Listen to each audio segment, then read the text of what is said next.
ऐसे ही educational video को पाने के लिए मेरे चैनल को सब्सक्राइब करें और साथ में बेल आइकन को प्रेस करें ताकि मेरे आने वाले वीडियो की नोटिफिकेशन आपको मिल सके। Okay, now let's start. Hello friends, कैसे हो आप सब। मैं विकास एक बार फिर आया हूँ कुछ नए टॉपिक के साथ। आप सभी का स्वागत है हमारे YouTube channel E study with Anil sir में। दोस्तों, जैसा कि आप जानते हैं अभी वर्ल्ड ज्योग्राफी की सीरीज़ चल रही है। वर्ल्ड ज्योग्राफी के अंतर्गत हमने बहुत सारे इंपॉर्टेंट चैप्टर्स को पहले ही पढ़ लिया है। पिछले लेक्चर में हमने भूकंप के पहले पार्ट को देखा। आज बारी है उसी के अगले पार्ट यानी कि सेकंड पार्ट की। पहले पार्ट में हमने देखा कि भूकंप क्या होता है, भूकंप आने के क्या कारण होते हैं, सिस्मिक वेव्स यानी कि PS तथा L तरंगे क्या होती हैं उनके बारे में जाना, और साथ ही हमने देखा हाइपोसेंटर और एपिसेंटर क्या होता है। उसके बाद हमने shadow zones of seismic waves यानी कि भूकंपीय तरंगों की छाया क्षेत्र के बारे में देखा। तो दोस्तों, अगर आपने अभी तक हमारे अर्थक्वेक के फर्स्ट पार्ट को नहीं देखा है तो मेरा आपसे निवेदन है कि सबसे पहले आप उस पार्ट को देखिए, उसके बाद इस वीडियो पर आइए, ताकि जो भी वहाँ पे मैंने आपके कॉन्सेप्ट क्लियर कराए थे वो सारे आपके कॉन्सेप्ट क्लियर हो चुके हों। तो चलिए दोस्तों, आज शुरू करते हैं अपने आज के टॉपिक को, वो भी बिना किसी देरी के। आज का हमारा पहला टॉपिक है भूकंप का मापन यानी कि मेजरमेंट ऑफ अर्थक्वेक। तो दोस्तों, भूकंप का मापन दो रूपों में किया जाता है। कौन कौन सा है वो दो रूप? पहला है भूकंप का परिमाण और दूसरा है भूकंप की तीव्रता। यानी कि अगर आपसे कोई कहे भूकंप को कैसे मापा जाता है तो आपको पता होना चाहिए कि भूकंप को हम दो रूपों में माप सकते हैं। पहला तो मैग्नीट्यूड यानी कि जो भूकंप आया उस कितने मैग्नीट्यूड का आया, और दूसरा इंटेंसिटी यानी तीव्रता, जो भूकंप आया वो कितने तीव्रता का आया यानी कितने इंटेंसिटी का आया। तो दोस्तों, अब हम एक एक करके दोनों के बारे में पढ़ते हैं। सबसे पहले पहला देखते हैं, भूकंप का परिमाण यानी मैग्नीट्यूड ऑफ अर्थक्वेक। यह भूकंप से उत्सर्जित ऊर्जा की मात्रा को बताता है। दोस्तों, यह बताता है कि जो भूकंप आया, जितने मैग्नीट्यूड का भूकंप आया है उसमें से ऊर्जा कितनी बाहर निकली है, कितनी एनर्जी रिलीज हुई है, इसके बारे में हमारा भूकंप का परिमाण बताता है। इसका जो मापन होता है वो पूर्णतया यांत्रिक विधि से रिक्टर स्केल पर सिस्मोग्राफी विधि द्वारा किया जाता है। तो दोस्तों, इसका जो मापन होता है वो यांत्रिक विधि से होता है, ठीक है, यंत्र की मदद से होता है, और रिक्टर स्केल का हम यूज़ करते हैं इसमें, ठीक है। भूकंप का परिमाण नापने के लिए रिक्टर स्केल का यूज़ करते हैं। अभी हम लोग रिक्टर स्केल थोड़ी देर में पूरे एक्सप्लेनेशन के साथ पढ़ेंगे, ठीक है। सेकेंड नंबर पे हम देखते हैं भूकंप की तीव्रता यानी इंटेंसिटी ऑफ अर्थक्वेक। यह भूकंप से उत्पन्न विनाशकारी प्रभाव को बताता है। तो दोस्तों, जैसे पहला वाला बताता था कि उसमें से कितनी ऊर्जा निकली है, वैसे ही ये बताता है कि यह भूकंप जो आया है उससे कितना विनाश हुआ है, ठीक है। इसके मापन में मार्केली स्केल का प्रयोग किया जाता है। तो इसके मापन में किसका यूज़ करते हैं? मार्केली स्केल का, ठीक है। जैसे ऊपर वाले में रिक्टर स्केल का यूज़ करते हैं वैसे इसमें मार्केली स्केल का यूज़ करते हैं। अभी हम इसके बारे में भी देखेंगे, ठीक है। तीव्रता और हमारा परिमाण, ठीक है, दोनों चीज़ें क्लियर हो गई ना। अभी मैं एक एक करके आपको और क्लियर करूँगा अच्छे से। पहले नंबर पर आता है रिक्टर स्केल। भूकंप से उत्सर्जित ऊर्जा को मापने वाले रिक्टर स्केल का विकास अमेरिकी वैज्ञानिक चार्ल्स रिक्टर द्वारा 1935 ईस्वी में किया गया था। तो दोस्तों, जो हम रिक्टर स्केल पढ़ने वाले हैं उसके बारे में पहले आप जान लीजिए कि चार्ल्स रिक्टर ने 1935 ईस्वी में इसका खोज किया था, ठीक है, रिक्टर स्केल का खोज किया था। यह एक लघुगणकीय पैमाना है जिसका पाठ्यांक 1 से 9 होता है। तो दोस्तों, यह क्या है? एक लघुगणकीय पैमाना है और इसमें 1 से लेकर 9 स्केल होते हैं। तो दोस्तों, मैं पहले आपको बता दूं कि कई सारी बुक में आप देखेंगे कि रिक्टर स्केल में 10 तक होता है, ठीक है, 1 से लेकर 10 तक होता है। तो ये जो 1 से लेकर 9 है या 1 से लेकर 10 है, ये फिक्स नहीं है, ये अब बढ़ाए भी जा सकते हैं। लेकिन जो 1935 में चार्ल्स रिक्टर ने बनाया था उस समय उन्होंने 1 से लेकर 9 तक का ही प्रयोग किया था। लेकिन अब इसमें हम इंक्रीमेंट कर सकते हैं, ठीक है। अब हम इसके 9 की जगह 10, 11, 12 भी कर सकते हैं। तो ये है हमारा पहला पॉइंट। अब दूसरा पॉइंट देखते हैं। रिक्टर स्केल पर प्रत्येक अगली इकाई पिछली इकाई की तुलना में 10 गुना अधिक तीव्र होती है। दोस्तों, ये बहुत इंपॉर्टेंट है, आपसे एग्जाम में ये क्वेश्चन डायरेक्टली पूछा जाएगा कि जो रिक्टर स्केल होता है उसमें अगली इकाई, यानी कि अगर किसी का स्केल था 8 यानी 8 मैग्नीट्यूड का कोई भूकंप आया है, उसके बाद में 9 मैग्नीट्यूड का भूकंप आया है, तो जो 9 वाला भूकंप होगा वो 8 वाले से 10 गुना ज़्यादा तीव्र होगा, ठीक है दोस्तों। कैसा होगा? 10 गुना ज़्यादा तीव्र। तो इसमें यही बताया जा रहा है कि रिक्टर स्केल पर प्रत्येक अगली इकाई पिछली इकाई की तुलना में 10 गुना ज़्यादा तीव्र होती है, ठीक है। अगले नंबर पे आता है रिक्टर स्केल पर भूकंप के परिमाण में 1 अंक की वृद्धि से भूकंप की ऊर्जा में 32 गुना की वृद्धि हो जाती है। तो दोस्तों जैसे एक अंग की वृद्धि होने पर 10 गुना तीव्र हो जाता था ना, वैसे ही 1 गुना की वृद्धि होने पर 32 गुना ज़्यादा ऊर्जा रिलीज होती है। ठीक है, 10 गुना ज़्यादा तीव्र होगा और अगला वाला पिछले वाली की तुलना में 32 गुना ज़्यादा ऊर्जा रिलीज करेगा। ठीक है, एनर्जी रिलीज करेगा। तो आई होप ये 2 पॉइंट जो कि बहुत इंपॉर्टेंट हैं एग्जाम के पॉइंट ऑफ व्यू से आपको बहुत अच्छे से समझ में आ गए होंगे। ठीक है, रिक्टर स्केल पर भूकंप की भयावहता का अंदाज़ा इसी बात से लगाया जा सकता है कि 60 लाख टन विस्फोटक TNT जितना विनाश कर सकता है उतना ही 8 रिक्टर स्केल का भूकंप कर सकता है। तो दोस्तों ये देखिए, इन्होंने जो रिक्टर स्केल ने बताया, ठीक है, इसमें क्या बताया कि जो 8 रिक्टर स्केल यानी 8 मैग्नीट्यूड का अगर कोई भूकंप आता है तो उसमें जितना विनाश होगा उस पूरे विनाश को करने के लिए आपको 60 लाख टन TNT का यूज़ करना पड़ेगा। ठीक है, 60 लाख टन TNT क्या होता है? एक विस्फोटक होता है ना, बॉम्ब की तरीके से होता है, ये बॉम्ब होता है और इसका यूज़ हम करते हैं किसी भी चीज़ को विस्फोट करने में। ठीक है, तो 8 रिक्टर स्केल में जो भूकंप आता है उसमें उतना ही विनाश होता है जितना कि हमें 60 लाख टन विस्फोटक चाहिए। ठीक है, 60 लाख टन TNT चाहिए, उतना ही विस्फोट कर देता है।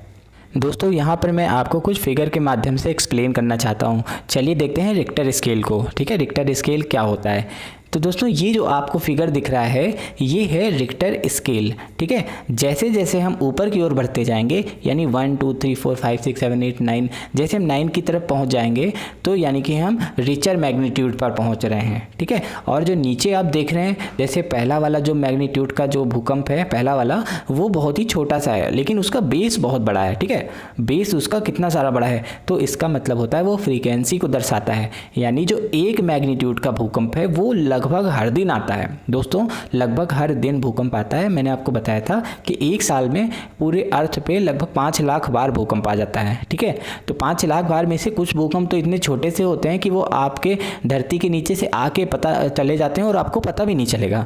ठीक है, तो जो 1 मैग्नीट्यूड होता है उसकी फ्रीक्वेंसी सबसे ज़्यादा होती है, उसके आने के चांसेस सबसे ज़्यादा होते हैं, लेकिन वो इतने लाइट होते हैं, इतने हल्के होते हैं कि हमें पता भी नहीं चलता वो भूकंप आया है। ठीक है, ऐसे ही दो वाले की जो फ्रीक्वेंसी है वो 1 वाले से कम है, 3 वाले की फ्रीक्वेंसी 2 वाले से कम है। ऐसे ही जैसे जैसे हम रिचर मैग्नीट्यूड की तरफ बढ़ते जाते हैं वैसे उनकी फ्रीक्वेंसी कम होती जाती है, लेकिन उनका जो विनाश करने की क्षमता होती है वो बढ़ती जाती है। ठीक है, 1 वाला विनाश नहीं कर सकता, 9 वाला तो पता नहीं क्या क्या कर सकता है। तो दोस्तों अभी ये जो हमारा स्केल देख रहे हैं आप स्क्रीन पे, ये बताता है आपकी एनर्जी कितनी रिलीज हो रही है। ठीक है, जैसे दिखा रहा है कि फर्स्ट वाले में कितना हो रहा है, 0.6 से लेकर 20 kg इतनी इसकी एनर्जी रिलीज़ हो रही है। दूसरे मैग्नीट्यूड का अगर भूकंप आता है तो इसका मतलब 600 किलोग्राम TNT, ठीक है, 600 किलोग्राम TNT को फोड़ने के बाद में जितना उसमें ऊर्जा रिलीज़ होती है, ऊर्जा निकलती है, उतना ही 2 मैग्नीट्यूड का जो भूकंप आता है उसमें निकल जाती है। ठीक है, 3 मैग्नीट्यूड का भूकंप आता है, इसका मतलब 20,000 किलोग्राम TNT को फोड़ने पर जितनी ऊर्जा रिलीज़ होगी उतना 3 वाले पे निकल जाएगा। ठीक है, ऐसे ही 5 वाले के लिए कितना है, 2 करोड़। ठीक है, 2 करोड़ किलोग्राम TNT को फोड़ने में जितनी ऊर्जा निकलेगी उतना 5 मैग्नीट्यूड वाला आराम से निकाल देगा। ठीक है, 5 मैग्नीट्यूड वाला जो भूकंप आएगा उसमें इतनी ऊर्जा रिलीज हो जाती है। ठीक है, ऐसे ही हम देख सकते हैं कि अगर 9 मैग्नीट्यूड का भूकंप आ जाए तो क्या होगा। ठीक है, 9 मैग्नीट्यूड के भूकंप आने पर 20 ट्रिलियन kg, ठीक है, 20 ट्रिलियन kg, ठीक है, TNT का विस्फोट करने पर जितनी ऊर्जा निकलेगी उतना 9 मैग्नीट्यूड वाले भूकंप पे निकल जाएगी। ठीक है दोस्तों, तो अभी हम देखते हैं, ये तो था ऊर्जा। ठीक है, रिक्टर स्केल जो होता है मैग्नीट्यूड वाला, तो उसमें ऊर्जा ही देखते हैं कि जो हमारा जितने मैग्नीट्यूड का हमारा अर्थक्वेक आया उससे कितनी ऊर्जा रिलीज होती है। ठीक है, रिक्टर स्केल हमारा यही बताता है। ओके, अब हम देखते हैं एक और टेबल। इस टेबल में क्या लिखा हुआ है कि रिचर मैग्नीट्यूड यानी कि किसी का अगर 2 मैग्नीट्यूड तक का अर्थक्वेक आया है तो not felt by the people, वो तो पीपल को पता भी नहीं चलता है। लेकिन अगर 2 से ऊपर और 3 तक अगर आया हुआ है, 2 से 3 तक, तो felt a little by people, आपको हल्का सा पता चलेगा। ठीक है, हो सकता है 1 सेकंड के लिए आपको पता चले, 2 सेकंड के लिए आपको पता चले, वो हल्का सा आपको पता चलेगा कि हाँ भूकंप आया फिर चला गया आपको। लेकिन उसमें कुछ भी परेशानी नहीं होती, किसी की बिल्डिंगें वगैरह नहीं टूटती, सड़कें नहीं टूटती, कोई दिक्कत नहीं होती 2 से लेकर 3 तक। और 3 से अगर 4 तक आता है, ठीक है, तो इसमें क्या होता है, सीलिंग लाइट स्विंग। तो जो सीलिंग फैन होते हैं या फिर जो लाइट्स होते हैं वो सब क्या होती है, स्विंग होने लगती हैं। ठीक है, वो क्या होते हैं, झूलने लगते हैं। आपने देखा होगा कि जब अर्थक्वेक आता है तो जो फैन होता है घर का, ठीक है, वो मूव करने लगता है लाइक अ पेंडुलम। ठीक है, तो ये हमने देखा 3 से 4 अगर मैग्नीट्यूड का भूकंप आता है तो ये सब स्विंग करने लगते हैं। 4 से 5 मैग्नीट्यूड का फुल अगर आता है अर्थक्वेक तो उसमें क्या होता है, वॉल क्रैक्स। यानी कि अब यहाँ से, यानी कि 4 से ऊपर जैसे जैसे हम लोग बढ़ने लगते हैं वैसे वैसे जो विनाश करने की क्षमता होती है अर्थक्वेक की वो भी बढ़ने लगती है। तो जो 4 से 5 मैग्नीट्यूड का भूकंप आता है उसमें वॉल क्रैक हो जाते हैं। 5 से 6 वाले में फर्नीचर इधर उधर भागने लगती हैं। ठीक है, 6 से 7 आता है तो सम बिल्डिंग कोलैप्स। 6 से 7 में तो बिल्डिंग गिरने लगती है। 7 से 8 में क्या होता है, मैनी बिल्डिंग डिस्ट्रॉयड, बहुत सारी बिल्डिंगें डिस्ट्रॉय हो जाती हैं। और अगर 8 से ऊपर तब तो पूछो मत, टोटल डिस्ट्रक्शन, पूरा संपूर्ण विनाश। ठीक है, इतना ज़्यादा प्रॉब्लम हो जाएगी कि आप सोच भी नहीं सकते हैं। तो ये सारी चीज़ें आपका हुआ रिचर मैग्नीट्यूड पे बढ़ने के साथ साथ अर्थक्वेक के क्या क्या इफ़ेक्ट होते हैं। ठीक है, तो अभी हमने आपके दोनों चीज़ें देख ली कि जैसे जैसे हम रिचर मैग्नीट्यूड की तरफ बढ़ते जाते हैं वैसे वैसे उसमें से कितनी एनर्जी रिलीज़ होती है और वो कितना नुकसान पहुंचा सकते हैं। ठीक है, तो आई होप आपको रिक्टर स्केल बहुत अच्छे से समझ में आ रहा होगा। अभी मैं आपको बताऊंगा कि रिक्टर स्केल काम कैसे करता है, रिक्टर स्केल कैसे बता देता है कि 4 मैग्नीट्यूड का भूकंप आया कि 5 का आया। ये सारी चीज़ें भी अभी हम देखते हैं। तो चलिए उसी को देखते हैं सबसे पहले। तो दोस्तों ये जो आपको आपकी स्क्रीन पे दिख रहा है वो रिक्टर स्केल को मापने का यंत्र है। देखते हैं इसमें क्या क्या लगा होता है। सबसे पहले तो जो इसका बेस होता है वो हार्डली, बहुत ही रिजिडली फिक्स्ड होता है अर्थ सरफेस के ऊपर। ठीक है, और इसमें एक लोहे की छड़ लगी होती है, जैसा कि आप देख सकते हैं लोहे की छड़ है और उसमें एक वायर लगी होती है जिसमें बॉल के साइड की, ठीक है, बॉल की तरीके से हैवी वेट लटका होता है। ठीक है, तो जो वायर होती है वो फ्रीली मूव कर सकती है लाइक अ पेंडुलम, और जो बॉल है वो हैवी वेट की तरह काम करता है जो कि धागे को यानी वायर को हमेशा नीचे की ओर खींचता रहता है। और दोस्तों ये जो बॉल है हमारी हैवी वेट बॉल, इसके साथ में पेन अटैच होती है। ठीक है, क्या अटैच होती है, पेन। और ये पेन जो होती है इसमें सिस्मोग्राफिक ट्रेसिंग ऑफ वाइब्रेशन, जो भी जैसे कोई भी भूकंप आया, ठीक है, तो क्या होता है कि हमारा जो बेस है वो तो अर्थ के साथ रिजिडली फिक्स्ड है तो वो तो मूव करेगा नहीं, लेकिन जो हमारी ये धागे से जो पेंडुलम बंधी होती है यानी जो बॉल होती है वो मूव करने लगती है और उसमें लगी होती है पेन। ठीक है, और जैसे ही वो मूव करता है तो वो पेन क्या होता है, एक जैसे हार्ट बीट होता है ना उस तरीके से रिकॉर्ड करने लगता है उसी पेपर पे। तो इस पेपर पे जितनी देर तक भूकंप आता है वैसे ये रोल होता रहता है और ये सारा का सारा रिकॉर्ड कर लेता है उसके अंदर। इसके बाद में क्या होता है, इसको इलेक्ट्रॉनिक डिवाइस, ठीक है, इसको कंप्यूटर के अंदर भेजा जाता है और कंप्यूटर इसकी स्टडी करके इसी जो पैटर्न इसके ऊपर बना हुआ है इसको कंप्यूटर में बनाता है और उसके बाद में वो पता कर लेता है कितने मैग्नीट्यूड का भूकंप आया था। ठीक है, रिक्टर स्केल के अकॉर्डिंग कितने मैग्नीट्यूड का भूकंप आया कंप्यूटर वो देख के ये बता देता है। ठीक है, तो अब मैंने आपको बताया था ना कि 3 तरीके से वेव्स होती हैं, P, S तथा L। तो ये जो आपको अब आपकी स्क्रीन पे दिख रहा है, ठीक है, तो जो हमारा रिक्टर स्केल का जो यंत्र है वो 3 बार आप देख सकते हैं कि 3 बार उसने ड्रॉ किया। पहले नंबर पे P वेव्स, तो हल्का सा आया P वेव्स। सेकंड नंबर पे S वेव्स, ठीक है, S वेव ड्रॉ किया। तो P और S तो हमने पहले भी पढ़ रखा है कि ये ज़्यादा विनाश नहीं करते हैं। जो डिस्ट्रक्टिव होती हैं, सबसे ज़्यादा विध्वंसक होती हैं, वो कौन सी होती हैं, विनाशकारी सरफेस वेव्स, जिन्हें हम L वेव्स के नाम से भी देख सकते हैं। ठीक है, तो ये जो हमने देखा ये 3 तरीके के वेव्स उस पर अंकित होते हैं। ठीक है, अब हम आपको वीडियो के माध्यम से दिखाते हैं कि एक्चुअली में कैसे काम करता है। ठीक है दोस्तों, तो अभी मैं इसको प्ले करता हूँ। तो अभी हमने देखा कि जैसे अर्थक्वेक आया ऐसे ये मूव करने लगता है और बॉल उसी पेन उसके ऊपर चलने लगती है। ठीक है, आप देख सकते हैं पेपर के ऊपर चल रही है।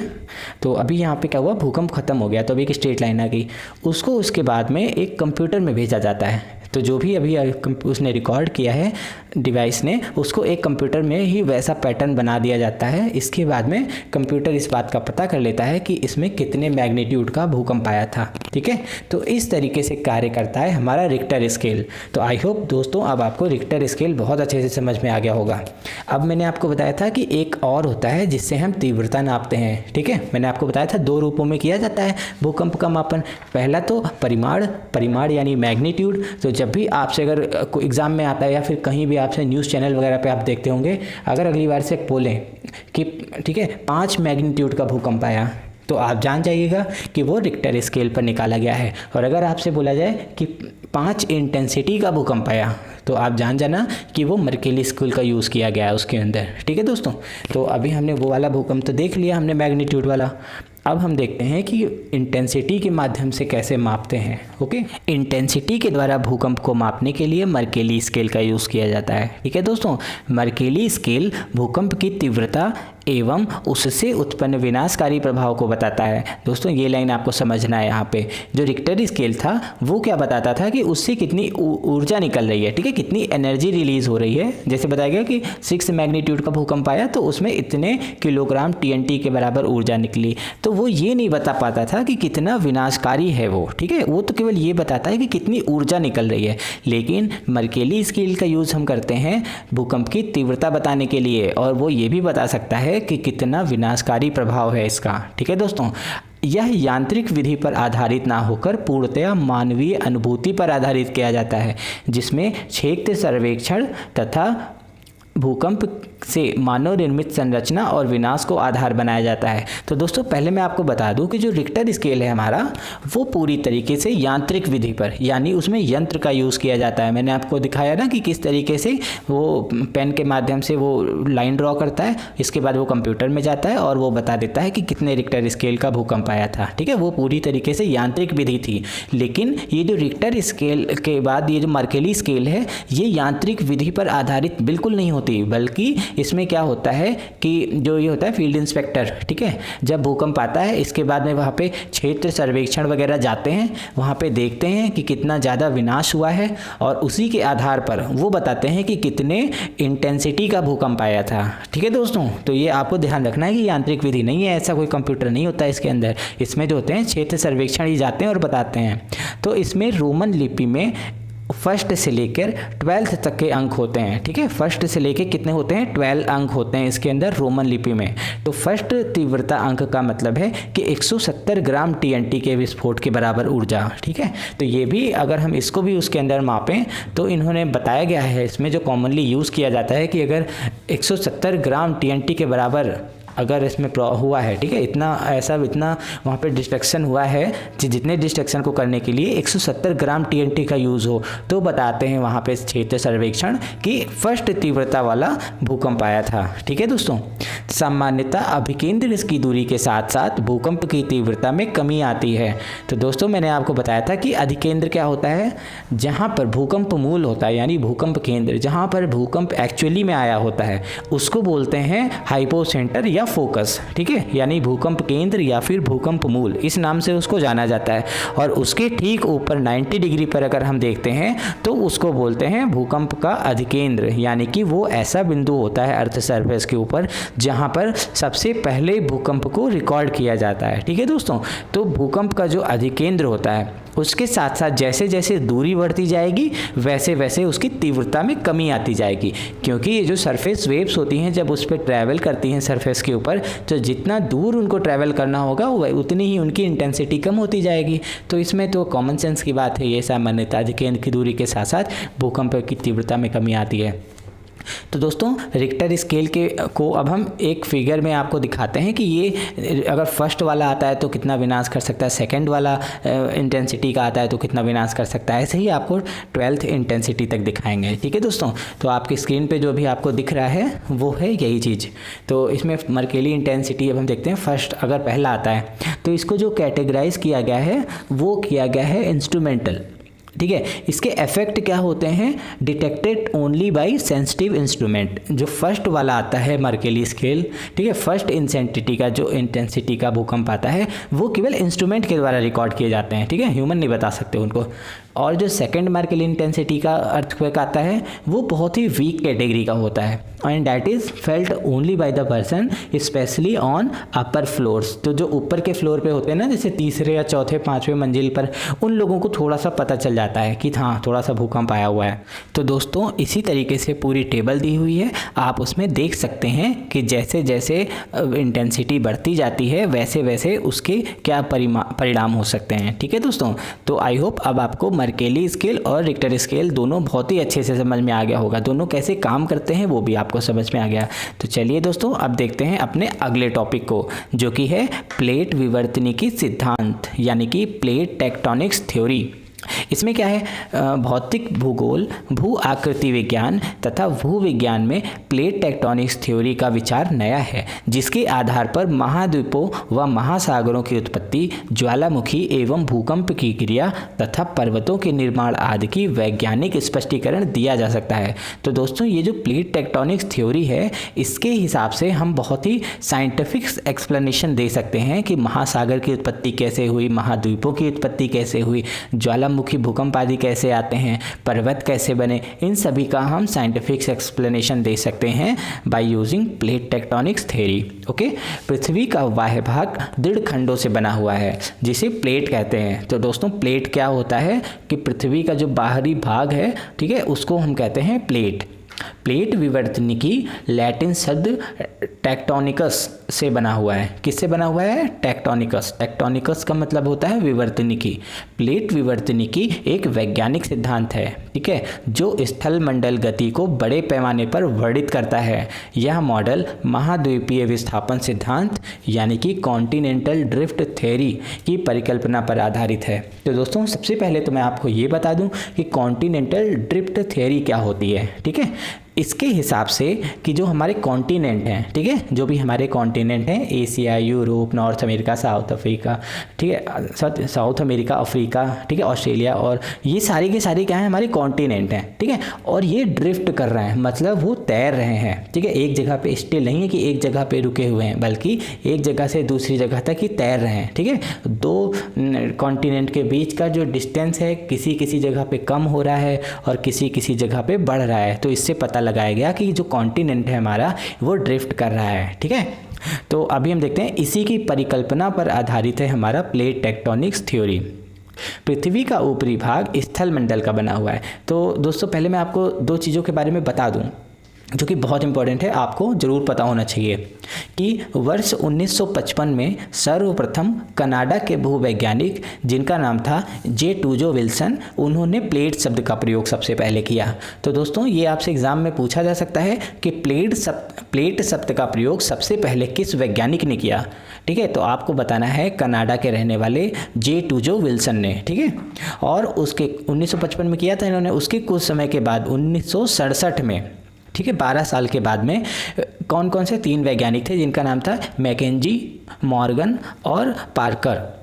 इन्होंने जो उपलब्ध विचारों को समन्वित करके प्लेट टेक्टोनिक्स थ्योरी का प्रतिपादन किया। इन्होंने जो पहले से बहुत सारे भूवैज्ञानिकों ने थ्योरी दी हुई थी, उन थ्योरी का यूज़ करते हुए, ठीक है, उसी के आधार पर उन्होंने प्लेट टेक्टोनिक्स थ्योरी का प्रतिपादन किया। तो किसने किया? 1967 में मैकेंजी, मॉर्गन और पार्कर ने। ठीक है, तो ये आपको पता चल गया। और मैं आपको एक चीज़ और बता दूं कि अल्फ्रेड वैगनर ने 1912 में यह परिकल्पना प्रस्तुत की कि महाद्वीप तैर रहे हैं तथा पहले वो एकीकृत भूमिखंड के रूप में थे। तो दोस्तों जो ये कॉन्टिनेंटल ड्रिफ्ट थ्योरी आई, ठीक है, उसका प्रतिपादन किसने किया? अल्फ्रेड वैगनर ने 1912 में। तो ये भी आपको पता होना चाहिए। इन्होंने बताया कि जो महाद्वीप हैं वो तैर रहे हैं, वो एक जगह पे रुके नहीं हुए हैं, वो एक जगह से दूसरी जगह तैर रहे हैं। और ठीक है, पहले वो कभी एकीकृत थे तो अभी वो अलग अलग हो रहे हैं। तो उस समय एकीकृत भूमिखंड को पैंजिया के नाम से कहा जाता था। ठीक है, तो दोस्तों ये आपको पता होना चाहिए कि जो पहले हमारा जो कॉन्टिनेंट सारे आपस में जुड़े हुए थे, लार्ज मास लैंड था हमारा, तो वो पैंजिया के नाम से जाना जाता था। ठीक है, किस नाम से? पैंजिया के नाम से। तो चलिए अब हम आगे का पार्ट पढ़ते हैं। पृथ्वी का ऊपरी भाग स्थल मंडल कहलाता है। क्या कहलाता है? स्थल मंडल, जो कि 3 परतों में विभाजित है, जो कि निम्नवत हैं। तो दोस्तों मैं आपको प्लेट टेक्टोनिक्स थ्योरी पढ़ा रहा हूँ, जो कि बहुत इंपॉर्टेंट है, इसको अच्छे से समझने चलना, ठीक है। अब एक्सप्लेनेशन शुरू होने वाला है इसका, तो जो भी मैं पढ़ाता हूँ बहुत ही अच्छे से आपको समझते चलना है, ताकि आपको सारी चीज़ें अच्छे से समझ में आए, ठीक है। तो मैंने बताया कि जो ये है परतें, जो हमारा ऊपर का जो स्थल मंडल वाला पार्ट है पृथ्वी का, वो 3 परतों से मिलकर बना हुआ है। तो सबसे पहले नंबर पे आता है ऊपरी भूपृष्ठ, इसे हम अपर क्रस्ट भी कहते हैं, ठीक है। हमारी जो पृथ्वी है वो 3 भागों से मिलकर बनी है ना, मैंने आपको बताया था, जब मैंने आपको बताया था कि internal structure of the earth के बारे में पढ़ाया था, तो उसमें बताया था कि crust, mental and core 3 part में हमारी पृथ्वी डिवाइड हो सकती है, 3 पार्ट में, ठीक है। तो क्रस्ट को भी हम इसमें 2 पार्ट में डिवाइड कर रहे हैं, एक तो है अपर क्रस्ट और दूसरा है लोअर क्रस्ट। अपर क्रस्ट होती है वो 25 किलोमीटर तक है, ठीक है, जहाँ पे आप अभी बैठे हुए हैं वहाँ से 25 किलोमीटर अंदर की ओर अगर हम जाएंगे तो वो हमारा वहाँ तक का पार्ट होगा अपर क्रस्ट, और 25 किलोमीटर से और आगे 10 किलोमीटर तक चले जाएंगे तो वो हमारा कहलाता है लोअर क्रस्ट। मैंने आपको बताया था ना कि 35 किलोमीटर तक क्रस्ट होता है हमारा, ठीक है। तो 25 किलोमीटर ऊपर वाला अपर क्रस्ट और नीचे वाला 10 किलोमीटर लोअर क्रस्ट, ठीक है। और उसके बाद में शुरू होता है मेंटल। तो जो मेंटल उससे अर्थ क्रस्ट से टच करता है वो है ऊपरी मेंटल, ठीक है। और वो कहाँ तक है? 65 किलोमीटर, यानी 35 किलोमीटर के बाद में आप जो 65 किलोमीटर तक और नीचे जाएंगे तो वो हमारा है ऊपरी क्रस्ट, सॉरी ऊपरी मेंटल, ओके। यहाँ पे मैंने गलत लिख दिया है दोस्तों, अपर क्रस्ट ना हो करके यहाँ पे होगा अपर मेंटल, ओके। तो इसकी जो औसत गहराई है वो है 65 किलोमीटर और जो इसका घनत्व है वो है 3, ओके।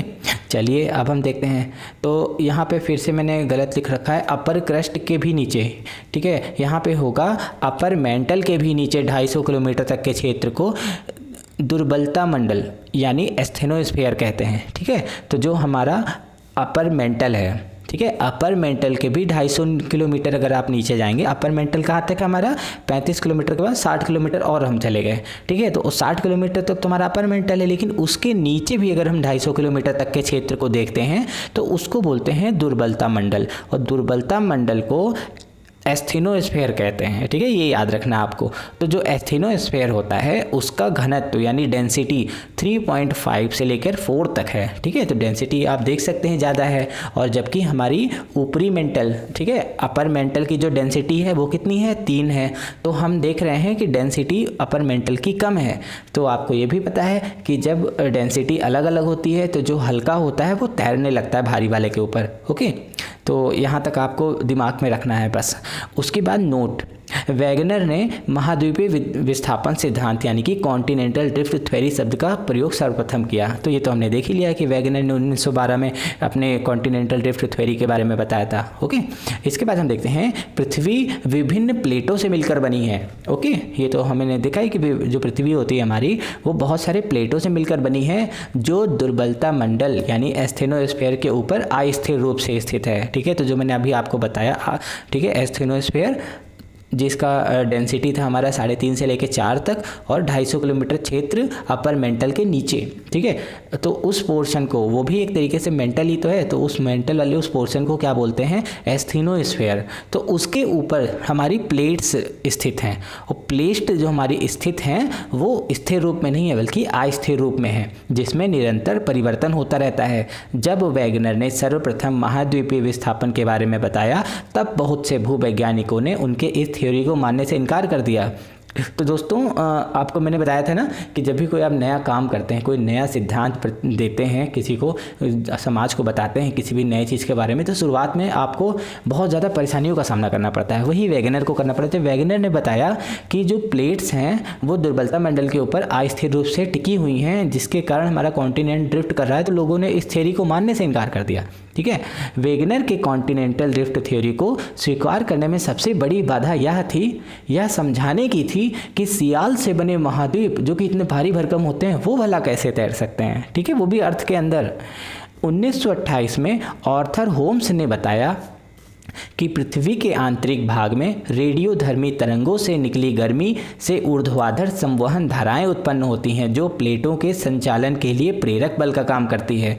दोस्तों उसके बाद में इनकी हेल्प की मतलब आर्थर होम्स ने इनकी ही स्टडी का यूज़ करते हुए, ठीक है, कॉन्टिनेंटल ड्रिफ्ट थ्योरी वाले को, और इन्होंने उसके आगे का एक पॉइंट बताया। एक तरीके से उन्होंने वो बता दिया, लोगों को ये समस्या थी ना कि जो सियाल के बने इतने बड़े महाद्वीप हैं, भला वो कैसे तैर सकते हैं, तो इन्होंने उस चीज़ को क्लियर किया। उन्होंने ये बताया कि कैसे तैर सकते हैं। तो इन्होंने बताया कि पृथ्वी का जो इंटरनल पार्ट है उसमें बहुत सारे रेडियोधर्मी तरंगे होती हैं जिनकी गर्मी से ऊर्ध्वाधर मतलब ऊपर की ओर में ऊर्ध्वाधर संवहन धाराएं उत्पन्न होती हैं, ठीक है, जो प्लेटों के संचालन के लिए प्रेरक बल का कार्य करती हैं, जिसके कारण प्लेटें संचालित होती हैं, ठीक है, चलने लगती हैं।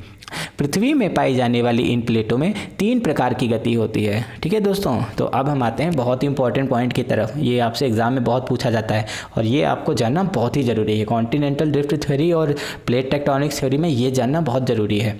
तो अभी हमने आपको देखा कि जो हमारी प्लेटें होती हैं इनमें 3 प्रकार की गति पाई जाती हैं। कौन कौन सी है वो गति? अपसारी गति, अभिसारी गति और रूपांतर गति। अपसारी गति को डाइवर्जेंट मूवमेंट भी कहते हैं और अभिसारी गति को कन्वर्जेंट मूवमेंट भी कहते हैं और रूपांतर गति को ट्रांसफॉर्म मूवमेंट भी कहते हैं, ठीक है। अब हम देखते हैं कि करके मूवमेंट क्या होते हैं। पहले नंबर पे हमने देखा अपसारी गति यानी कि डाइवर्जेंट मूवमेंट। दोस्तों आप अपनी स्क्रीन पे देख सकते हैं जो फिगर बना हुआ है छोटा सा, इसमें क्या है, 2 प्लेट्स हैं, ठीक है, और दोनों प्लेटें राइट वाली प्लेट राइट वाली की तरफ जा रही है, लेफ्ट वाली लेफ्ट वाले की तरफ जा रही है। तो इस तरीके की जब प्लेटों में गति होती है तो उसको बोलते हैं अपसारी गति। क्या बोलते हैं उसको? अपसारी गति यानी डाइवर्जेंट मूवमेंट। जब प्लेटें एक दूसरे से विपरीत दिशा में गतिशील होती हैं तो ऐसी गति को अपसारी गति कहते हैं, ठीक है। इस प्रकार की गति से भ्रंश का निर्माण होता है। तो दोस्तों मैंने आपको बताया था लास्ट वीडियो में, मैंने आपको बताया था भूकंप के पहले वाले पार्ट में ही कि भ्रंशन और वलन क्या होता है। तो भ्रंशन में आपको यही तो बताया था मैंने कि क्या होता है कि जो प्लेटें होती हैं वो जब मूव करने लगती हैं ऑपोजिट डायरेक्शन में, जैसा कि फिगर में आपको दिख रहा है, तो इस केस में क्या होता है, एक टेंसाइल फोर्स काम करता है और किसी पॉइंट पर वो टेंसाइल फोर्स इतना काम करता है कि वो टूट जाता है वहाँ से, ठीक है। तो उसमें एक घाटी का निर्माण हो जाता है और कई बार क्या होता है कि इनके टूटने से जो पृथ्वी के अंदर का गर्म तप्त मैग्मा है वो इनसे बाहर निकल जाता है, ठीक है, और लावा के रूप में पृथ्वी पर फैल जाता है। तो अपसारी गति आपको समझ में आ गया होगा, ठीक है। तो मैं आपको एक चीज़ और बता दूं कि दोस्तों जो हमारा ये टूटा बीच से, ठीक है, तो बीच से टूटने के बाद में जो हमारा ये बाउंड्री दिख रही है आपको, ठीक है, ये जो बाउंड्री आपको दिख रही है इस बाउंड्री को कहते हैं डाइवर्जेंट बाउंड्री, ठीक है। अगर आपसे हिंदी में बात करें तो आपको बोलेंगे अपसारी परिसीमा, ठीक है। ये भी आपसे बहुत पूछा जाता है कि अपसारी परिसीमा क्या होती है। तो आपको बताना है कि जब प्लेटें एक दूसरे से विपरीत दिशा में गतिशील होती हैं तो उनके बीच में जो ठीक है बाउंड्रीज होती हैं, ठीक है, उनको हुई बोलते हैं अपसारी बाउंड्री यानी कि डाइवर्जेंट बाउंड्री। ओके, तो अभी हमने ये देखा कि इस प्रकार की गति से भ्रंश का निर्माण होता है जिसके सहारे मैग्मा का प्रवाह पृथ्वी की सतह पर हो जाता है, ठीक है, और जिससे एक नए अर्थ क्रस्ट का निर्माण होता है। तो दोस्तों आपको तो पता ही है कि जब लावा ठंडे हो जाते हैं तो वही इग्नियस रॉक्स के नाम से जाने जाते हैं ना, ठीक है, आग्नेय चट्टान के नाम से जाने जाते हैं। तो आग्नेय चट्टान एक तरीके से बन गए, ठीक है, एक तरीके से लावा जो उनमें फ्लो हुआ, ठंडा हुआ, उसके बाद में एक नए अर्थ क्रस्ट का निर्माण हो गया। तो इसीलिए ऐसी प्लेटों को रचनात्मक प्लेट के नाम से भी जानते हैं। तो दोस्तों कई बार आप पढ़ेंगे कि रचनात्मक प्लेट क्या होता है, चलो बताओ। तो आपको बताना है कि अपसारी गति वाली जो प्लेटें होती हैं उन्हीं को रचनात्मक प्लेट के नाम से जानते हैं, ठीक है। तो 3 नाम हमने देखे इसके, ठीक है, एक तो अपसारी गति, डाइवर्जेंट मूवमेंट और हमने क्या देखा, रचनात्मक प्लेट, ठीक है। चलिए अब हम अगला देखते हैं अभिसारी गति। अभिसारी गति को हम कहते हैं कन्वर्जेंट मूवमेंट। इसमें क्या होता है, 2 प्लेटें एक ही तरफ आने लगती हैं, ठीक है, राइट वाली प्लेट लेफ्ट की तरफ मूवमेंट करती हैं, लेफ्ट वाली प्लेट राइट की तरफ मूवमेंट करती हैं। ऐसी मूवमेंट जैसा आपको फिगर में दिख रहा है होता है अगर, तो उसे अभिसारी गति यानी कि कन्वर्जेंट मूवमेंट कहते हैं। इसमें क्या होता है, इस गति में 2 प्लेटें अभिसरित होकर आपस में टकराती हैं, दोनों एक दूसरे से लड़ जाती हैं, टकरा जाती हैं तथा इस प्रक्रिया में अधिक घनत्व वाला प्लेट कम घनत्व वाले प्लेट के नीचे छेपित हो जाता है। तो दोस्तों जिसका घनत्व ज़्यादा है, ठीक है, वो क्या होती हैं, प्लेट नीचे की ओर चली जाती हैं और जिनका घनत्व कम है वो ऊपर की ओर उठ जाती हैं, ठीक है। तो जो नीचे की ओर छेपित हो जाती हैं यानी जिनका घनत्व ज़्यादा होता है वो क्या होता है, वो जो नीचे की ओर मुड़ गई तो अधिक गहराई पर पहुंचने के कारण ताप के प्रभाव से पिघल जाती हैं। ठीक है, वो प्लेटें क्या हो गई, पिघल गई। और कम घनत्व वाला प्लेट संपीड़न यानी कि कंप्रेशन होने के कारण वलित हो जाता है। अब जिनका घनत्व कम था वो क्या हुआ, उनमें कंप्रेशन एक होगा, एक बहुत तेज़ी से कंप्रेशन होगा और वो वलित हो जाएगा, मतलब मुड़ जाएगा। ठीक है, और इससे पर्वत निर्माण होता है, और इससे ही क्या होता है, पर्वत निर्माण होता है। ठीक है दोस्तों, पर्वत निर्माण कैसे होता है आपको पता चल गया ना। अब एक एग्जाम्पल देखते हैं दोस्तों। हिमालय पर्वत श्रृंखला का निर्माण भारतीय प्लेट तथा यूरेशियाई प्लेटों के अभिसरण गति के परिणाम स्वरूप हुआ है। ठीक है, इन प्लेटों को विनाशील प्लेट के नाम से भी जाना जाता है। क्यों जाना जाता है वो अभी देखते हैं। तो पहले मैं आपको हिमालय पर्वत के बारे में बता दूं। हिमालय पर्वत श्रृंखला का निर्माण जो हुआ है वो पहले क्या हुआ है, जो भारतीय प्लेट जो है हमारी, सबसे पहले जब पेंजिया के नाम से हम अर्थ को जानते थे। ठीक है, अर्थ में जब पेंजिया था तो उस समय हमारा जो इंडिया है वो कहीं अफ्रीका महाद्वीप में चिपका हुआ था। ठीक है, इसके बाद जब वहाँ से प्लेट सारी बिखर गई, ठीक है, वो टूट गई उसमें से, तो हमारी जो इंडियन प्लेट थी वो अफ्रीका की तरफ से निकल के तैरते तैरते जाने लगी और वो जाके टकरा गई एशियन प्लेट से। ठीक है, एशिया और यूरोप की जो प्लेटें हैं उन्हें ऐसे होल यूरेशिया की प्लेट कहते हैं। तो हमारी जो इंडियन प्लेट थी वो तैरते तैरते गई और जाके टकरा गई यूरेशियाई प्लेटों में। ठीक है, तो यूरेशियाई प्लेटों में जब ये टकराई तो वहाँ पे क्या हुआ कि जो जिनका घनत्व तो ज़्यादा था, चलो ठीक है, वो प्लेट तो नीचे की ओर चली गई, लेकिन जिनका घनत्व तो कम था वो पृथ्वी को चीरते हुए ऊपर की ओर निकल गई, जिसे आज हम हिमालय पर्वत के नाम से जानते हैं। ठीक है दोस्तों, तो हिमालय पर्वत का जो निर्माण हुआ है वो कैसे हुआ है, भारतीय प्लेट और यूरेशियाई प्लेटों के अभिसरण के परिणाम स्वरूप हुआ है। ठीक है, तो इन प्लेटों को विनाशील प्लेट के नाम से जानते हैं। इनमें क्या हो रहा है, विनाश हो रहा है। किसका विनाश हो रहा है, प्लेटों का। ठीक है, एक प्लेट तो ऊपर की ओर निकल के आई, उसमें कुछ बना तो है नहीं, वही वाली प्लेट जो अर्थ के अंदर थी वही ऊपर निकल गई, लेकिन यहाँ पे प्लेटों का विनाश हुआ क्योंकि जो अधिक घनत्व वाली प्लेट थी वो नीचे की ओर चली गई अर्थ के अंदर, और वो ज़्यादा गर्मी ज़्यादा ताप के कारण वो क्या हो गया, पिघल गई। तो यानी कि जो प्लेट थी, प्लेटों का तो विनाश हो गया, वो मैग्मा के रूप में बदल गई अंदर जाके। ठीक है, और ये जो हमारा प्लेट था ये ऊपर पहाड़ के रूप में, पर्वत के रूप में बदल गया। ठीक है, तो प्लेटों का तो यहाँ विनाश हो रहा है ना, इसीलिए इस गति को, ठीक है, इन तरीकों की प्लेटों को जो ये ऐसे गति करती हैं इन्हें विनाशील प्लेट कहते हैं। ये जहाँ पे जाते हैं विनाश करते हैं। ठीक है, तो अब आपको पता हो गया होगा कि पर्वत कैसे बनते हैं, ऐसे ही बनते हैं पर्वत। इसके बाद तीसरे नंबर पे आता है रूपांतर गति, इसे ट्रांसफॉर्म मूवमेंट भी कहते हैं। ठीक है, इन प्लेटों को संरक्षी प्लेटों के नाम से भी जाना जाता है। ठीक है, इन्हें किस नाम से जानते हैं, संरक्षी प्लेट। जैसे अपसारी गति करने वाली प्लेटों को हम लोग रचनात्मक प्लेट के नाम से जानते हैं, और अभिसारी गति करने वालों को हम लोग किस नाम से जानते हैं, विनाशील प्लेट के नाम से जानते हैं। वैसे ही रूपांतर गति करने वाले प्लेट को हम लोग संरक्षी प्लेटों के नाम से जानते हैं। ठीक है, क्यों जानते हैं आप देखते हैं इनका रीज़न।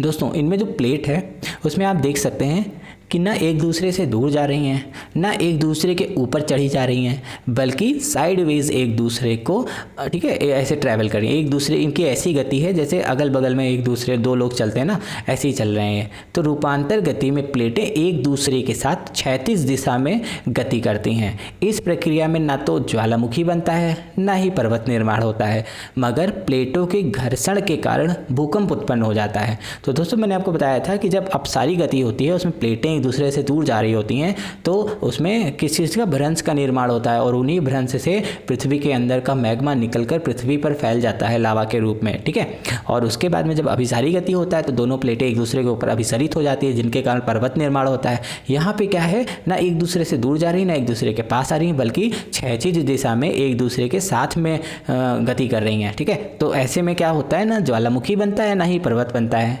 लेकिन भूकंप आता है। जब एक प्लेट दूसरी प्लेट को धक्का देगी तो भूकंप तो आएगा ही ना। अर्थ के ऊपर हम लोग वाइब्रेशंस फील करेंगे तो उन्हीं वाइब्रेशन को हम लोग क्या कहते हैं, ठीक है, भूकंप कहते हैं। तो इनकी रूपांतर गति होने से भूकंप आती है। ठीक है, तो इनमें किसी भी तरीके का विनाश और रचनात्मक कुछ नहीं हुआ, इसलिए ऐसी प्लेटों को हम लोग संरक्षी प्लेट के नाम से जानते हैं। ओके, प्रमुख रूप से प्लेटों की संख्या 6 है। 6 तरीके की प्लेटें हैं मुख्य रूप से। कौन कौन सी प्लेट, अफ्रीकी प्लेट, अंटार्कटिक प्लेट, भारतीय ऑस्ट्रेलियाई प्लेट, यूरेशियाई प्लेट, उत्तरी अमेरिकी प्लेट और प्रशांत प्लेट। तो दोस्तों वैसे तो बहुत सारे प्लेट हैं, लेकिन जो मुख्य रूप से हैं, ठीक है, बहुत बड़ी बड़ी प्लेटें हैं, वो कौन सी हैं, उन्हें हम इतने पार्ट में डिवाइड कर रखे हैं, 6 पार्ट में, ठीक है। तो जैसे कि आप अपने स्क्रीन पे भी देख पा रहे होंगे कि जो प्लेटें आपको दिख रही हैं वो वही प्लेटें हैं जिनके बारे में मैंने आपको बताया, ठीक है। ये जो लाइंस आपको दिख रही हैं वो प्लेटों को दिखा रही हैं इसमें। चलिए आगे देखते हैं। इसके अलावा भी प्लेटों को बहुत से छोटे छोटे प्लेटों में विभाजित किया जा सकता है, जैसे इंडियन प्लेट, अरब प्लेट, कैरिबियाई प्लेट, दक्षिणी अमेरिकी प्लेट, दक्षिणी अटलांटिक प्लेट, महासागर की स्कॉटिया प्लेट आदि, ठीक है। तो बहुत सारे प्लेटों में छोटे छोटे प्लेट में हम लोग उसको डिवाइड कर सकते हैं। तो हम आपको प्लेटों के बारे में पता चल गया होगा क्या होते हैं, ठीक है। अब हम देखते हैं अपने इंडियन प्लेट के बारे में, ठीक है। Fact of Indian plate. दोस्तों बहुत मजा आएगा आपको इसको पढ़ने में। चलिए देखते हैं। भारत पूरी तरीके से भारतीय प्लेट पर स्थित है। तो अगर इसमें क्या होता है कि जो हमारा भारत है वो इंडियन प्लेट पे, वैसे तो इंडिया और ऑस्ट्रेलिया की प्लेट हम एक ही मानी गई है, इंडिया ऑस्ट्रेलिया प्लेट पहले सेम थी, लेकिन अभी हम इंडियन प्लेट को अलग कर सकते हैं, ठीक है। इंडिया अपने आप में एक बहुत बड़ा प्लेट है, तो भारतीय प्लेट पर पूरी तरीके से हमारा भारत देश, ठीक है, स्थित है। यह एक प्रमुख टेक्टोनिक प्लेट है जिसका निर्माण प्राचीन महाद्वीप गोंडवाना लैंड के टूटने से हुआ है। तो सबसे पहले पैंजिया था, पैंजिया जब टूटा तो बहुत सारे लैंड बने, तो उसमें से एक लैंड बना गोंडवाना लैंड, ठीक है। अफ्रीका और ये सब हिस्से जो थे वो गोंडवाना लैंड के थे, उसमें हमारा भारत देश भी था, ठीक है। तो अफ्रीका के साइड में था ना, गोंडवाना लैंड के टूटने से ही क्या हुआ है, और कब टूटा था, लगभग 9 करोड़ वर्ष पूर्व, 9 करोड़ वर्ष पूर्व भारतीय प्लेट उत्तर यानी नॉर्थ की तरफ गति करना प्रारंभ कर दी। तो गोंडवाना लैंड से टूटने के बाद में लगभग 9 करोड़ साल पहले भारतीय प्लेट उत्तर की तरफ यानी नॉर्थ की तरफ गति करना शुरू कर दी, और लगभग 5 करोड़ वर्ष पूर्व यह प्लेट एशियाई प्लेटों से यानी यूरेशियाई प्लेटों से जाके टकरा गई। तो दोस्तों मैंने आपको बताया था ना कि जो प्लेट थी गोंडवाना लैंड से टूटने के बाद में उत्तर की तरफ गई और वहाँ से टकरा गई और हिमालय पर्वत का हमारा निर्माण हुआ। तो ये जो टकराने का काम हुआ गोंडवाना लैंड से टूट कर और एशियाई प्लेटों में टकराने का, कितने साल लग गए इसमें, 4 करोड़ साल लग गए। 9 करोड़ साल पहले वहाँ से टूटी थी और 5 करोड़ साल पहले जाके वहाँ पे टकरा गई, तो इनको 4 करोड़ साल लग गए, ठीक है दोस्तों। अब देखते हैं 2007 में जर्मन भूवैज्ञानिक ने बताया कि भारतीय प्लेट के इतने तेजी से गति करने का सबसे प्रमुख कारण इनका अन्य प्लेटों की अपेक्षा पतला होना है। तो दोस्तों आपको लग रहा होगा ना कि बहुत ज़्यादा टाइम लग गया, 4 करोड़ साल लग गए, लेकिन मैं आपको बता दूं 4 करोड़ साल बहुत ही कम समय है, ठीक है। जिस स्पीड से हमारी कॉन्टिनेंट्स ड्रिफ्ट कर रही हैं उस स्पीड से 4 करोड़ साल बहुत जल्दी इसने कवर कर लिया। 2007 में भूवैज्ञानिक, जर्मन के जो भूवैज्ञानिक थे, उन्होंने यही बताया कि भारतीय प्लेट बहुत तेज़ी से गति कर रही हैं और उसका कारण ये है कि इनकी प्लेटों का अपेक्षाकृत पतला होना। हाल में वैज्ञानिक प्लेटों की गति लगभग 5 सेंटीमीटर प्रतिवर्ष है, ठीक है। हमारी जो गति है भारतीय प्लेटों की वो लगभग 5 सेंटीमीटर पर ईयर यानी एक साल में 5 सेंटीमीटर खिसकती है, ठीक है। इसकी तुलना में यूरेशियाई प्लेटों की गति मात्र 2 सेंटीमीटर पर ईयर है। उनकी जो गति है यूरेशिया, ठीक है, यूरोप प्लस एशिया, अगर उनकी बात करें तो वो किस स्पीड से गति कर रही हैं, 2 सेंटीमीटर एक साल में केवल खिसकती हैं, ठीक है। तो इसीलिए हमारा जो हिमालय पर्वत है, ऐसा कहा जाता है कि हर साल उसका जो हाइट है वो 5 सेंटीमीटर बढ़ जाता है, ठीक है दोस्तों। तो ये भी ध्यान रखना है आपको। इसी वजह से भारत को फास्टेस्ट कॉन्टिनेंट की संज्ञा दी गई है। तो दोस्तों हमारा जो भारत देश है उसे किस चीज़ की संज्ञा दी गई है, फास्टेस्ट कॉन्टिनेंट, ओके। तो आपको मज़ा आया ना पढ़ के, कॉन्टिनेंटल ड्रिफ्ट थ्योरी, ठीक है। हमारा प्लेट टेक्टोनिक्स थ्योरी इसको क्या कहता है अब आपको बहुत अच्छे से समझ में आ गया होगा। अब हम देखते हैं हमारा सबसे इम्पॉर्टेंट फैक्ट जो कि एग्ज़ाम के लिए और आपकी नॉलेज के लिए बहुत ज़्यादा इंपॉर्टेंट होता है। आपको पता ही है हम अपने हर लेक्चर में लेके आते हैं इंपॉर्टेंट फैक्ट। तो चलिए दोस्तों शुरू करते हैं।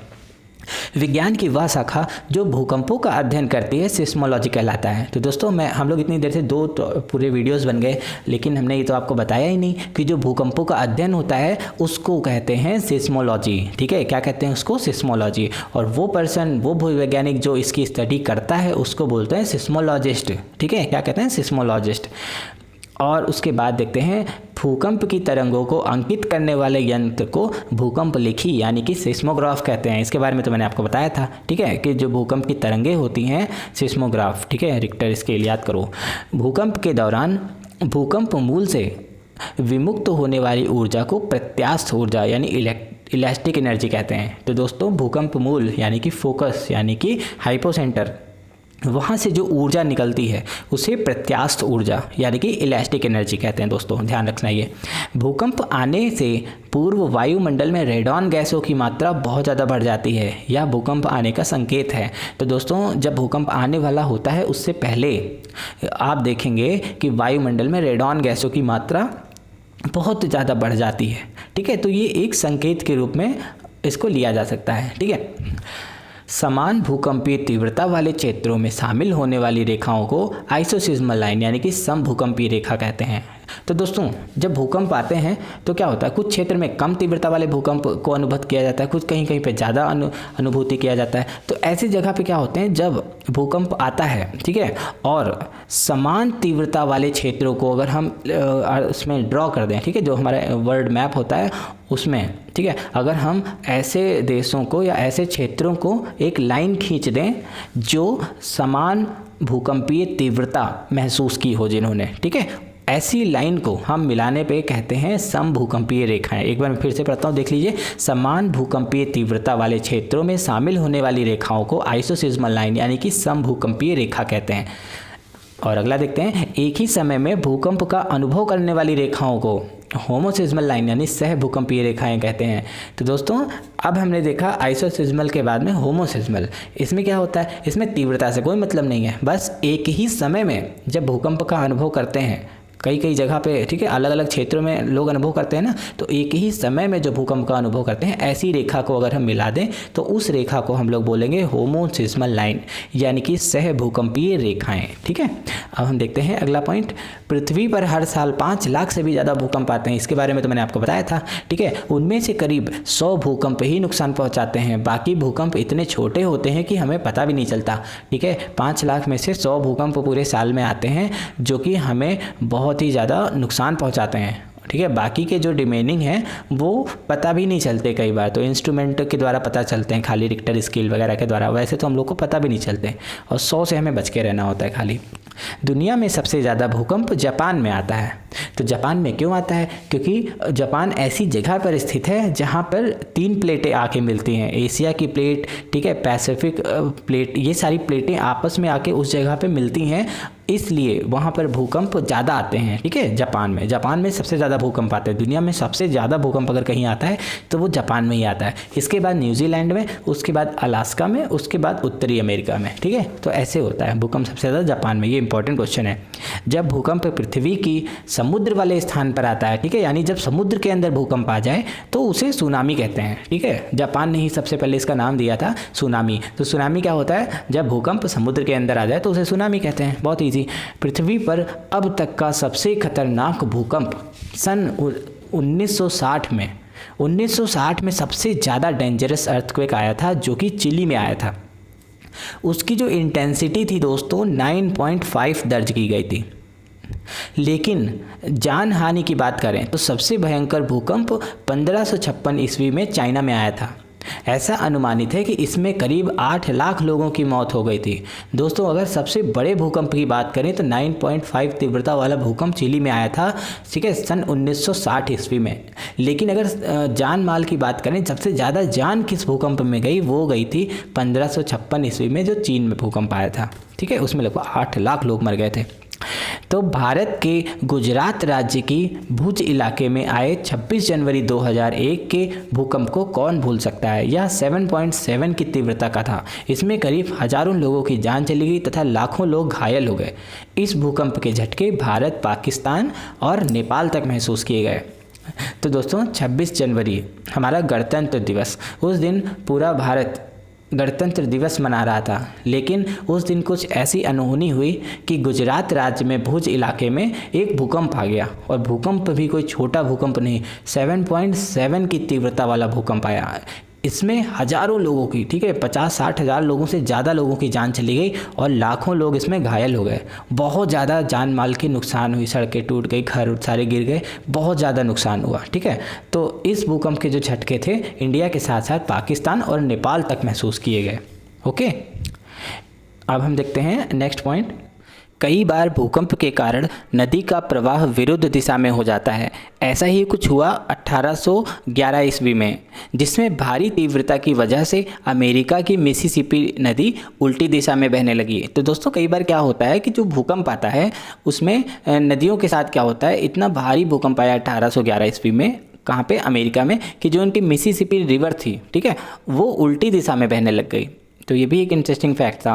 26 जनवरी 2004 को इंडोनेशिया में आए भूकंप के कारण हिंद महासागर में सुनामी उत्पन्न हो गई, जिसके कारण लगभग 2.5 लाख लोगों के अपनी जान गंवाई। तो दोस्तों इंडोनेशिया में जब भूकंप आया 26 दिसंबर 2004 को, तो इसके कारण जो हमारा हिंद महासागर है इसमें सुनामी आ गई। तो इसके कारण जो है 2.5 लाख लोगों ने अपनी जान गंवाई। ठीक है, यह भूकंप दुनिया का अब तक का सबसे देर तक चलने वाला भूकंप था, जो कि लगभग 10 मिनट तक चला। तो दोस्तों ये भी बहुत इंटरेस्टिंग फैक्ट है, इसको भी पता होना चाहिए आपको कि पूरी दुनिया में आज तक जितने भी भूकंप आए हैं उसमें सबसे लंबा समय तक, सबसे देर तक चलने वाला भूकंप है वो 10 मिनट तक चला। ठीक है, और वो जो था वो कहाँ पे आया था, इंडोनेशिया में आया था। ठीक है, कहाँ पे आया था, इंडोनेशिया में 26 दिसंबर 2004 को, और इसी के कारण हिंद महासागर में सुनामी उत्पन्न हो गई थी। ठीक है, 2.5 लाख लोग इसमें जान गंवानी पड़ी। क्या आपको पता है कि भूकंप के आने से पूर्व ही नदी, नाले, तालाब में अजीब सी खुशबू आने लगती है? ऐसा इसलिए होता है क्योंकि पृथ्वी के नीचे से गैस बाहर निकलती है। तो दोस्तों मैंने आपको बताया था ना कि वायुमंडल में हमारे रेडॉन गैस की अधिकता हो जाती है। तो ऐसे ही बहुत सारी गैसें पृथ्वी के अंदर से निकलने लगती है, जिसके कारण नदी, नाले, तालाब, उनमें से अजीब सी खुशबू आने लगती है। ठीक है, तो कई बार क्या होता है, ह्यूमन उस खुशबू को नहीं पहचान पाते हैं, लेकिन कुत्ते और बहुत सारी बर्ड्स ये क्या करते हैं, उनको डिटेक्ट कर लेती हैं और वो चहचहाने लगती हैं, जिससे उन्हें पता लग जाता है कि कुछ अनहोनी होने वाली है। ठीक है, भूकंप वगैरह आने वाला है, ऐसा बोला जाता है कि इन लोगों को पता चल जाता है। जिस तरह से धरती पर आने वाले भूकंप को अर्थक्वेक कहते हैं, उसी तरीके से अगर चंद्रमा पर भूकंप आए तो उसे मूनक्वेक कहते हैं। तो दोस्तों मैं आपको बता दूं कि चंद्रमा पर भी आए दिन लगातार भूकंप आते रहते हैं। जैसे हमारे पृथ्वी पर आते रहते हैं ना, वैसे चंद्रमा पर भी भूकंप आते रहते हैं। तो चंद्रमा वाले भूकंप को हम लोग मूनक्वेक कहते हैं। क्या कहते हैं, मूनक्वेक। ठीक है, आपको समझ में आ गया होगा। तो दोस्तों आज की वीडियो हम यहीं समाप्त करते हैं। हमने लगभग सारी चीज़ें पढ़ ली भूकंप के अंदर। अब मुझे नहीं लगता कोई भी चीज़ बची हुई है। अगर कुछ बचा हुआ है तो आप मुझे कमेंट के माध्यम से बता सकते हैं और हम आपको वो वाले वीडियोस भी बना के दे देंगे। ठीक है, तो कैसा लगा आपको वीडियो, और ये भी आपको कमेंट में बताना है। और लाइक का बटन ज़रूर प्रेस करें। अगर अच्छा लगा है तो लाइक का बटन प्रेस करें, नहीं अच्छा लगा तो डिसलाइक का भी बटन प्रेस कर दें, लेकिन कमेंट लिख कर ज़रूर बताएं कि ये वीडियो आपको कैसा लगा। ठीक है, जिससे हमें भी तो पता लगे कि जो भी हम वीडियो बनाते हैं वो वीडियो कैसा होता है, कैसा पब्लिक के लिए उसका क्या रिस्पॉन्स होता है वो पता ही नहीं चल पाता। ठीक है, तो इसलिए कमेंट जरूर करें दोस्तों। और अगर आपको हमारा चैनल अच्छा लगता है तो इसको सब्सक्राइब भी जरूर करिए। ठीक है, और बेल आइकन को भी प्रेस कर दीजिए। तो मिलते हैं दोस्तों अब अपनी अगली वीडियो में। अगले वीडियो में हम पढ़ेंगे पर्वत के बारे में, पहाड़ कैसे बनते हैं। ठीक है, वो सारी चीज़ें हम देखेंगे नेक्स्ट वीडियो में। तब तक ऐसे ही पढ़ते रहिए और सीखते रहिए। जय हिंद दोस्तों।